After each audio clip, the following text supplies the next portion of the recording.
Good morning. I'm so glad to have you join us for this live webinar series hosted by the Mayo Clinic Connect.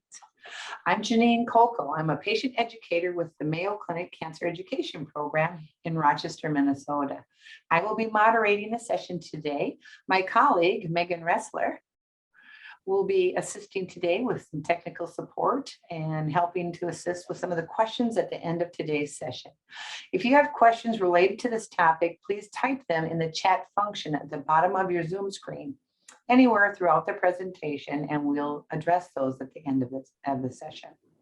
We do want everybody to know that this session is being recorded, so individuals who are not able to join us for this live session can watch it at a later date. Or for those of you who would really like to watch it again or just hear these messages again, it takes us about 3 days to have those recordings edited and then put out on that video library tab on our cancer education page on Mayo Clinic Connect.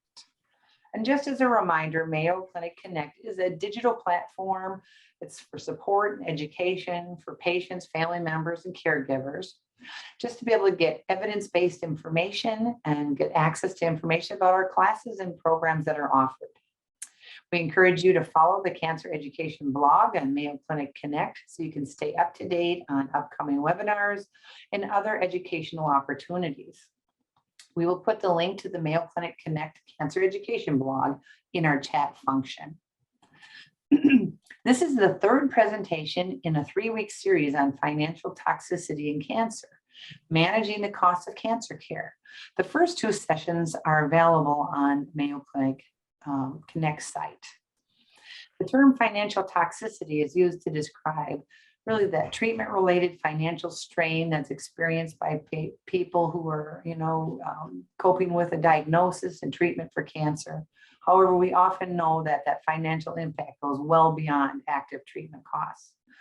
This series of presentations will address the many factors that can contribute to financial toxicity, identify strategies to help manage debts, tips for reducing financial burden, and outline financial resources that can be helpful. Today's session is specifically focusing on managing the cost of cancer care, financial health planning.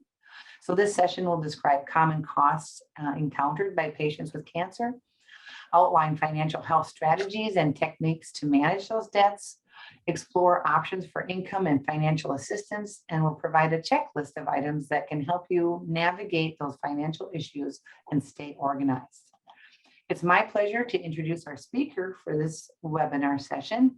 Angela Young is a licensed social worker. She works closely as part of the multidisciplinary oncology team at Mayo Clinic in Rochester, Minnesota's Cancer Center.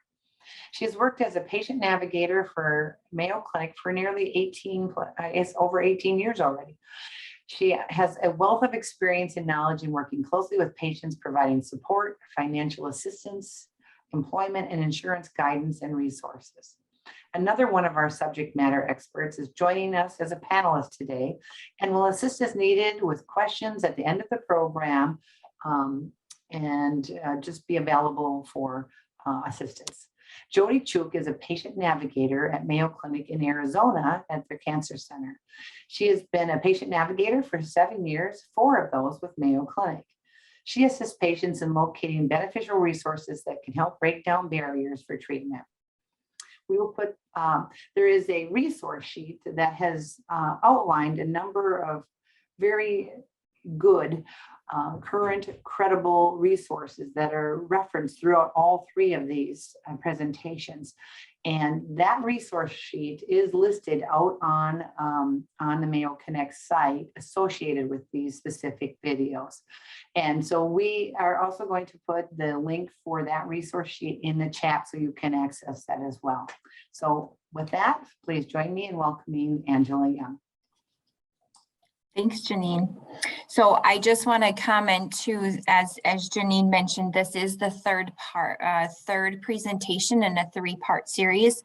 You will find the previous 2 presentations out on Mayo Connect as those were recorded.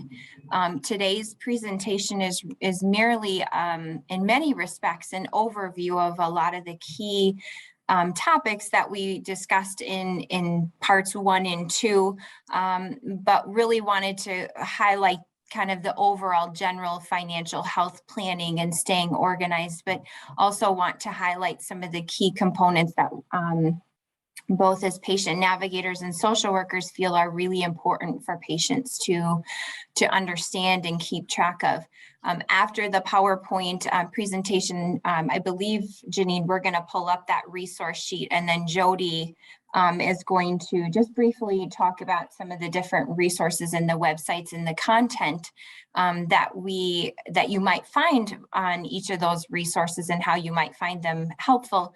We haven't had time to review those in depth on the previous presentations because they were a little bit more lengthy presentations.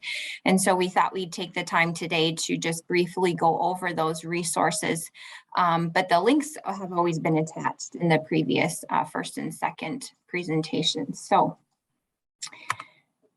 to get started, as Janine mentioned, financial toxicity is something that really a lot of our patients face. It's the reality that our patients oftentimes struggle with financials related to their cancer care, and then all the added additional costs that come with being diagnosed with cancer and needing to undergo some type of treatment. Sometimes those expenses are related to their actual medical costs, and many times they're non-medical costs. So additional expenses related to transportation or parking at the medical facility, additional childcare that you previously didn't have to pay for, lodging, meals if you need to stay over. And so we really just want patients to understand that this is something that almost all of our patients experience in some form or fashion. And so we really want patients to not be ashamed or feel that they can't ask for help. We want you to know where you can turn and really who you can reach out to address some of these concerns, so that we're not delaying getting you connected to resources and assisting you with whatever specific concerns you have, because each patient's situation is very different. So just briefly reviewing kind of planning ahead, I think this is the biggest thing. Where we can, we want you to think and plan ahead. Some things we have to be reactive to and we need to respond, but there are some things we can proactively do. For instance, one common thing would be to speak with your insurance company by calling your member services phone number that's usually on the back of your insurance card, just to better understand what your insurance coverage is, what your out-of-pocket expenses are. Do you need prior authorization for the services that you're going to seek at Mayo Clinic? Just get a better idea as to really what your insurance coverage is. For many patients, a cancer diagnosis might be their first large medical event, and this would be the first time that they've had to look into or better understand what their insurance coverage is. So it's not uncommon for this to be all very, very new and overwhelming because there's a lot of terminology. And we did go over quite in depth the terminology related to insurance and employment in the modules 1 and 2. We want you to plan ahead and think through financial concerns. A good example would be is if you know you have to seek care at Mayo Clinic, you have to get treatment at Mayo Clinic because perhaps it's a unique treatment or you're participating in a clinical trial. That means you're going to come, once every 2 weeks. And with that comes transportation and hotels, and you don't have money in your budget or a lot of extra money in the budget. We want you to let us know that. Be planning ahead, proactively think through, maybe anticipate, and bring that information to your team so that we can hopefully remove those barriers before it contributes to your inability to seek treatment or continue treatment if you are already in treatment. Some people previously had a budget and followed a budget at home, and follow, some form of tracking. If you haven't, I would encourage you to do that. Sometimes it's helpful to track out what your actual monthly expenses are, especially if you're going to be needing to take some time away from work and you might have a reduced income. It will help us better plan and understand really what bills are you responsible for and what is your anticipated or what we expect might be your income, and then where are there gaps, so that we can look to fill where we can with different grants or resources, and try and work with you on that. Creating a system to stay organized is something really important, but for each and every person that looks different.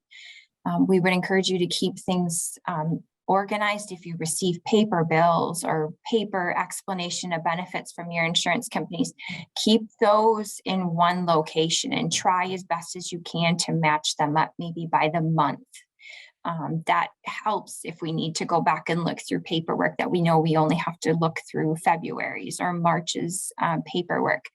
For many patients, though, I feel like a lot of different companies are going to online patient portals. So Mayo Clinic, you have an online patient portal or an option to have a patient portal.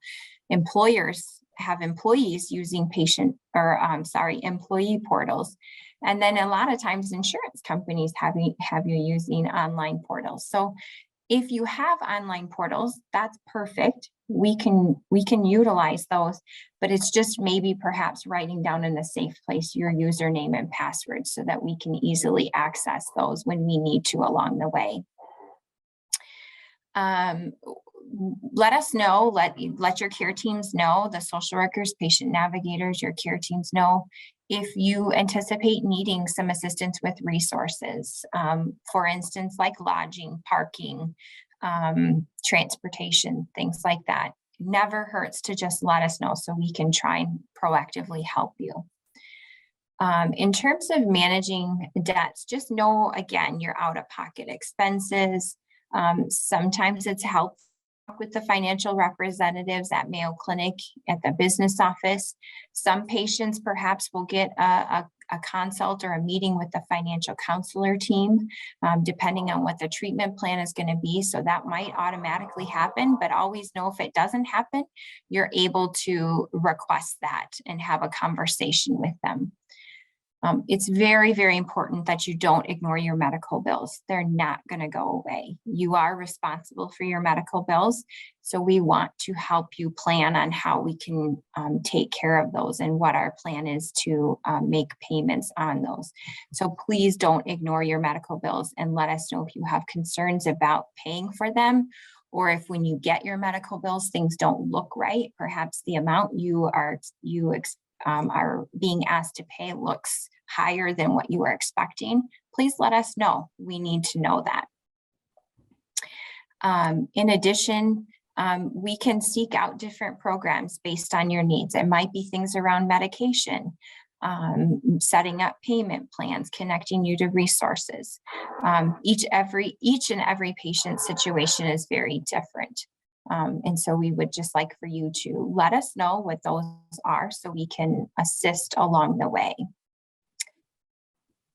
Jody, do you have anything to add that I missed? I don't think you missed anything, Angie. The only thing I would say is exactly what you've already said, is that it's so important that patients let us know about what they're struggling with, either patient navigation, social work. All of us can help with things like that. We can help you talk through it, determine what's stressor, what we can help find you a resource for. So just make sure that you contact somebody and let them know. Right. We're here to help. Again, we don't know what to help with if we don't know you need help. So please just don't hesitate to let anyone know, and don't be ashamed, because all of these questions and concerns are very normal and probably true for most of our oncology patients in treatment.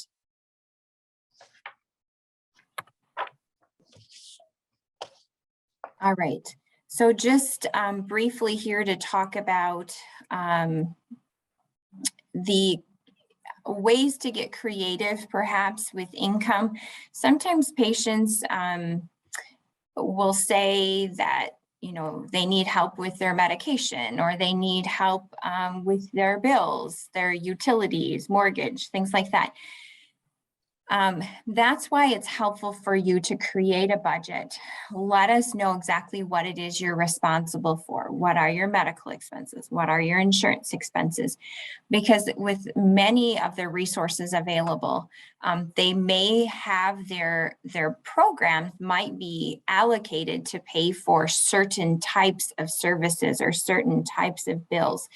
And so if we can find programs that will cover mortgage, or perhaps programs that will cover your utility bills, where you typically would pay for that out of your budget, if we can get a grant to pay for those types of resources or those types of bills, it opens up money in your budget to pay for things that we can't find programming. So that's why we mention getting creative with income and resources. So it's not always, can we find exactly a resource that fits the exact need or the gap that you've identified? Sometimes we have to get creative and kind of shuffle through. There are some other options here that we kind of talk about on the screen, and these are all things that, depending on the situation, we may or may not talk in depth about, but there are always options to consider looking into retirement funds. Some patients have had questions about using reverse mortgages, you know, and then a lot of patients oftentimes will have family and friends that will do fundraisers, and that's all great. And that helps patients, you know, offset the costs of the unexpected expenses. But oftentimes those are a lot of times one time. And so it's not going to be something maybe that will sustain for a longer duration. So we like to get creative and utilize all of our options and think through. And a lot of times it's a timing thing. So if a patient has a family member or friend that's done a fundraising opportunity, that's maybe not the right time to apply for community resources or grants, because they have some money that they can use at that time. And so we want to save and prioritize and use our resources appropriately. Jody, would you add anything to that? The only thing that I would add is with medical insurance, sometimes patients have these hidden benefits they don't even know about until they're in this kind of situation. And most of us don't. You sign up for your insurance and hopefully you don't have to use it. But there are sometimes instances where patients, you know, will call and get more information on their benefits and find that they have some hidden resources or benefits in there that they weren't even aware of. So just being really proactive with your insurance company just to see what exactly you could possibly benefit through them with. Perfect. That's a good point. Thanks, Jody. So again, this is a slide that if you've seen the other presentations, it looks very familiar, but again, we just cannot stress enough that it's so important for you to talk with your care team early. Your care team is made up of a lot of different people. It's your providers, your physicians, the physician's assistants, nurse practitioners, RNs, financial counselors, the business office, social worker, patient navigator. We have a lot of people on the team. We all have a role. And if you bring a concern to any one of those people, they will triage it appropriately.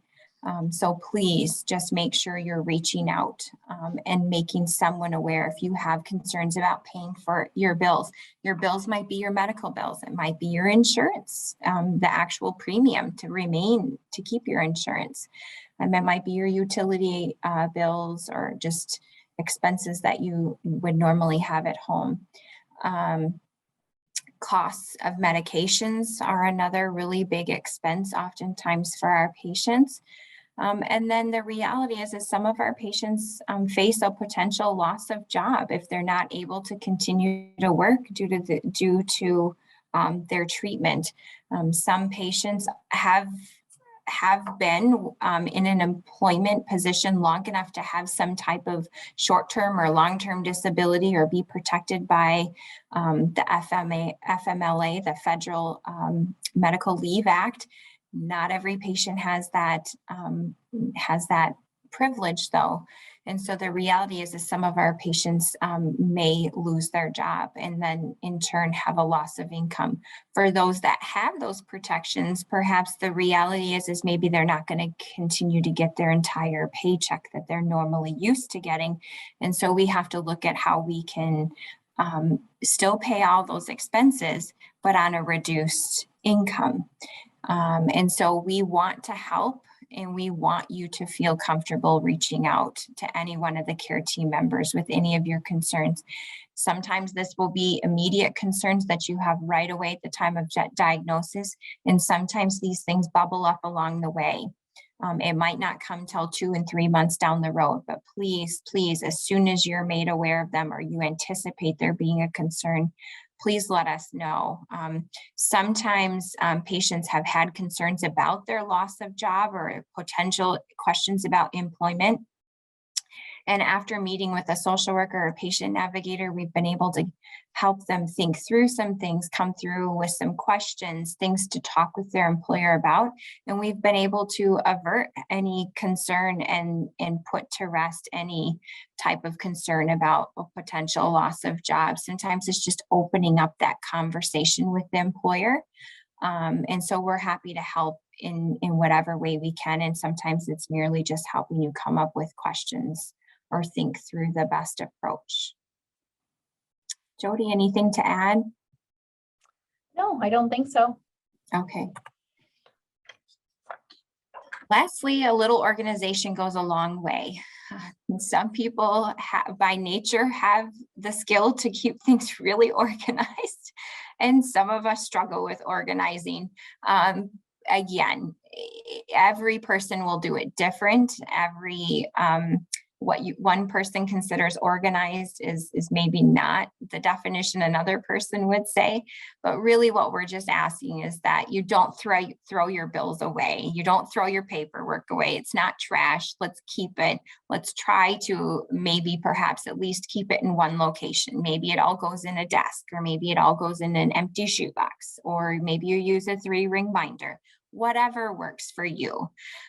If you are one that really, really likes to organize excessively, or you find comfort in that, you might want to go as far as maybe matching up your bills, your statements with your explanation of benefits. But honestly, if that's going to cause you more stress, and that's going to not allow you to get the rest and sleep you need, that is not absolutely necessary. If we can just have things in one location, so it's easier for you to go back and pull, it's going to be in one location. That's really what we need. Things to keep organized or kind of keep all together would be things around your explanation of benefits, your bills, your receipts, the FMLA paperwork that you or your family member may have had in order to have a leave from work. Letters of medical necessity are oftentimes letters that will go to your insurance company. If you have a copy of those, it's wise to keep that with your paperwork. And then the other thing is just any correspondence you have with your insurance company. Keep a log. What day did you call? What time? Who did you talk with? Sometimes each representative has an ID. If they have an ID, I would grab that ID number or letter combination just for your records to be able to go back and reference. The receipts are especially important if you have like a health savings account or a flex spending account. You'll need to use those receipts to pull the money out of that. They'll want copies of those receipts. So it's helpful to hang on to those receipts for that paper, as well as perhaps any income tax benefits that you might be able to utilize when you're doing income taxes at the end of the year. Jody, anything to add? And I think you may have mentioned this previously, but as you said before in the beginning, some people love to do this, some people hate to do this. It's usually one or the other, not the middle. So if you absolutely hate to do this, and this would be another stressor added on to your day, it may be helpful to try to find a family member or a friend, someone that you trust, to help you do this process. Because again, it can take some of the stress off of you. When people are out there asking, like, what can I do for you? What can I bring you? You know, you will have a lot of people in your life asking you what they can help you with. And this could be a huge chunk of stress off of your day if you can, call on someone that, again, that you trust. Yeah, that's a great point, because many patients oftentimes will tell us, I have a lot of friends, I have a lot of family members that are wanting to know what they can do to help. Hey, if that's their strength and they're a great organizer, and as Jody said, you trust them, absolutely leverage that skill set that they have and allow them to assist you in that. Good point. So here's the checklist that we have here. Again, this is really just more for you to kind of utilize, to kind of check back on. There's not every patient's going to have all of these exact things that they need to take care of, but again, staying as organized as possible.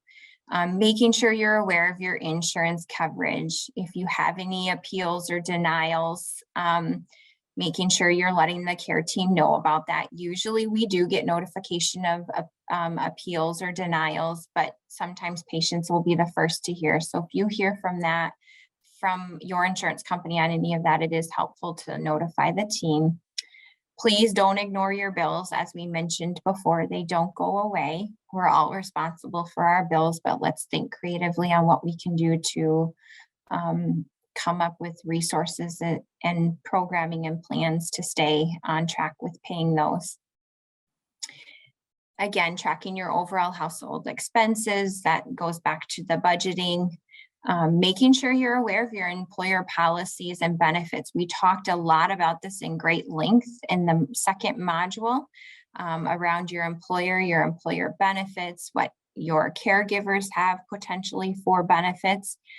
So have that conversation with your employer and or your human resources department to understand what those benefits are. And if you have more questions around this, I would encourage you to go back and look at module 2. Most importantly, we definitely don't want you to lose your health insurance coverage, right? I mean, everybody that's in active treatment needs to maintain their health insurance coverage. So if there's any concerns about that, you need to let the team know. Typically, the loss of insurance would directly correlate with potential loss of employment. So if you are thinking you're going to lose your job, or you have a feeling that you're going to lose your job and you're the one that carries the health insurance, this is where we would want to know about that so we can avoid that. Always an option to look at COBRA.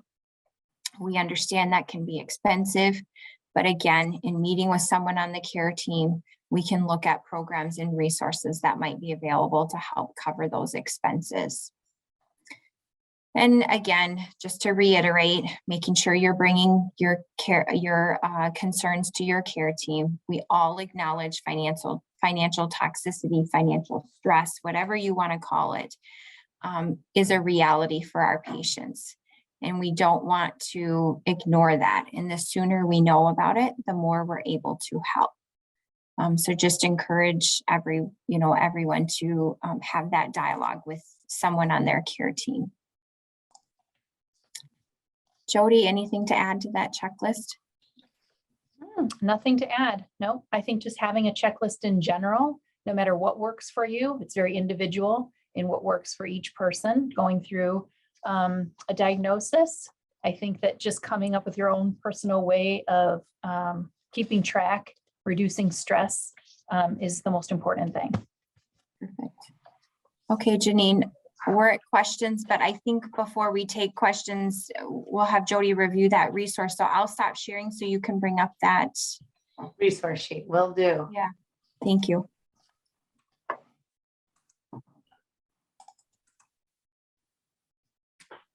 Okay, you can see this? Yeah. Okay, all right. So these are resources that patient navigators, social workers, your care team find very useful and are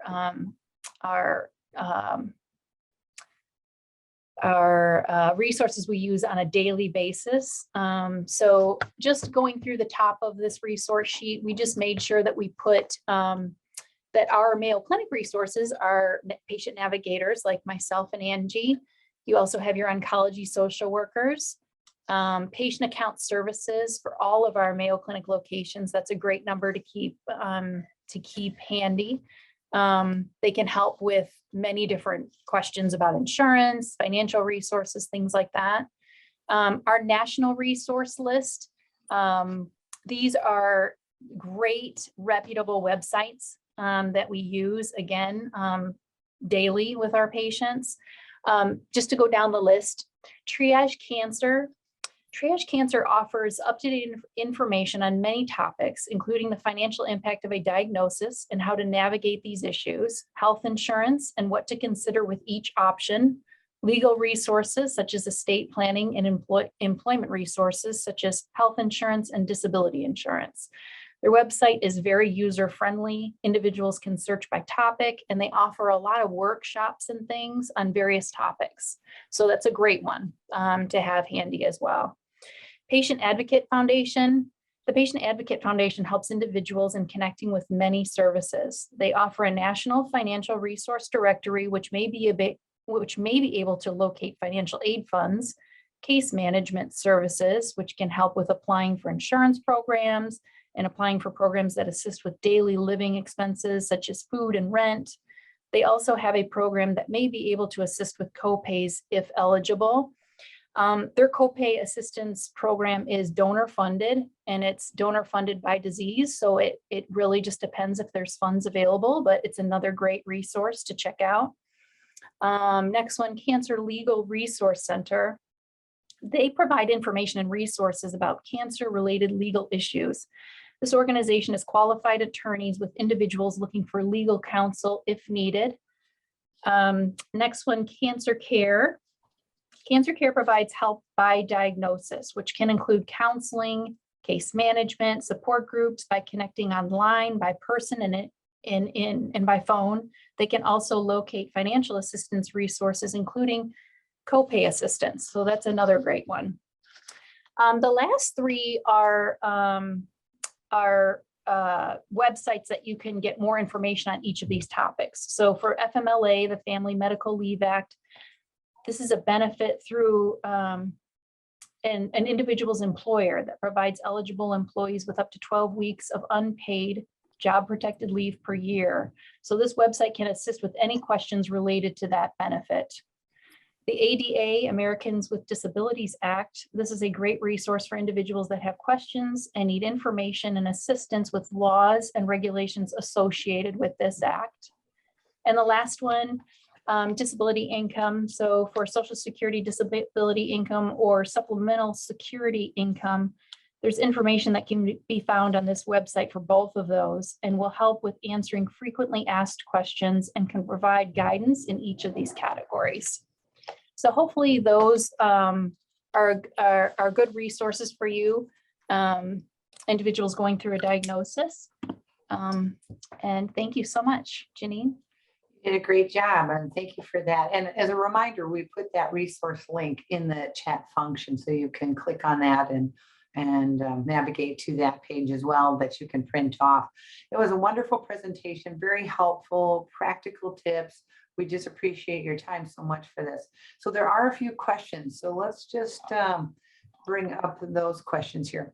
So a number of them are sort of related to cost, just overall cost, kind of really reaching almost like a limit, it feels like, to some people of their insurance coverage, and yet then their drugs are so expensive, and when your diagnosis changes and they have to change maybe to a new drug, those drugs are so absorbent right now. And just some questions she has on wondering how to pay for medications with as treatments when cancer progresses and treatment changes. And we've kind of started to max out our insurance coverage. So I think these are the individual patient situations that would be most helpful to meet specifically with someone on the care team so that we can speak to more the individual details, but just very high level. Patients' treatments may or may not be go through their major medical, right? So if a patient has a chemotherapy pill or some of their medications that they are prescribed are dispensed via a pharmacy or a specialty pharmacy, that may not go through your major medical. So patients that get IV chemotherapy, that is billed to your medical insurance plan. Others might go through pharmacy. So patients may have expenses both within pharmacy and in their medical expenses that go through their major medical plan. Each individual plan can be very different as to whether or not your total out-of-pocket expense is a combined pharmacy and medical, or if you have a max for your pharmacy and a max for your medical.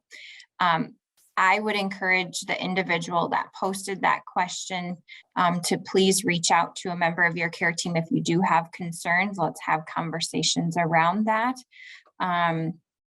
Again, the resources and information we presented are resources of Mayo Clinic. So if someone's perhaps listening in that isn't a patient of Mayo Clinic, again, I think the same thing would be true, is to make your care team aware, whoever your prescribing provider, or ask to speak with a social worker at the medical facility. Jody, would you add anything? I would agree. I would say the same thing. It's very individualized. And even make an appointment with patient account services if you're here at Mayo. That would be a good resource. Great. Okay, another question. This person has heard that some drugs are more expensive to patients on Medicare than on pre-Medicare health insurance because of a rule associated with what Medicare will pay for. Any thoughts or comments on that?